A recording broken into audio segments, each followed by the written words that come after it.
At his sentencing hearing next month, Josh could be sent to prison for up to 20 years.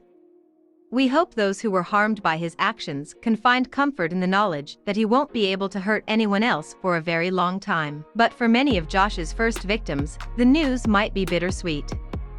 No doubt, many are haunted by the knowledge that had the adults in charge taken action after Josh committed his first sex crimes, he could have been stopped sooner and more victims could have been spared. Long before he was arrested on CP charges, Josh accosted 5 young girls, 4 of whom were his sisters.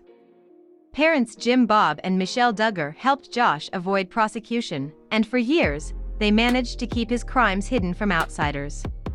It was only after Josh came clean to a family friend that Jim Bob and Michelle felt pressured to involve the police. That friend, Bobby Holt, took the stand during Josh's CP trial to testify about her bizarre, harrowing experiences with the Duggars. Holt revealed that Josh briefly dated her daughter, but the relationship came to an end after his sex crimes came to light.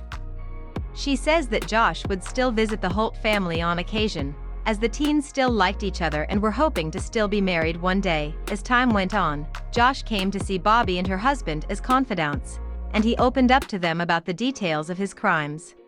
Due to the fact that they were all underage at the time that they were accosted, none of the victims was named in court.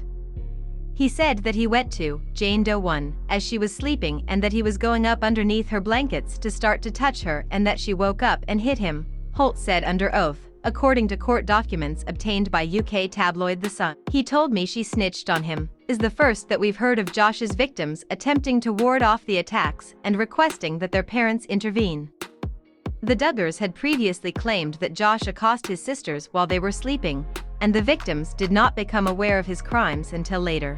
While being cross-examined by Josh's lawyer, Holt revealed that when she told Josh's parents about his confession, they seemed unconcerned. I went to tell Jim Bob and Michelle, but they said they didn't want to hear it, she said. It was only after Holt and other family friends pressured the Duggars to go to the police that Jim Bob and Michelle finally complied. Josh's parents worked hard to ensure that he wouldn't suffer any sort of consequences, and sure enough, he got off scot-free. It wasn't until several years that Josh's crimes came to light thanks to a Freedom of Information Act request filed by an enterprising tabloid.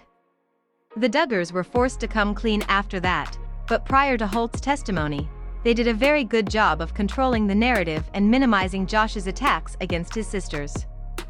Shortly after word got out, Josh issued a statement emphasizing that he was a teenager at the time of the attacks and downplaying the agony endured by his victims. 12 years ago, as a young teenager, I acted inexcusably, for which I am extremely sorry and deeply regret.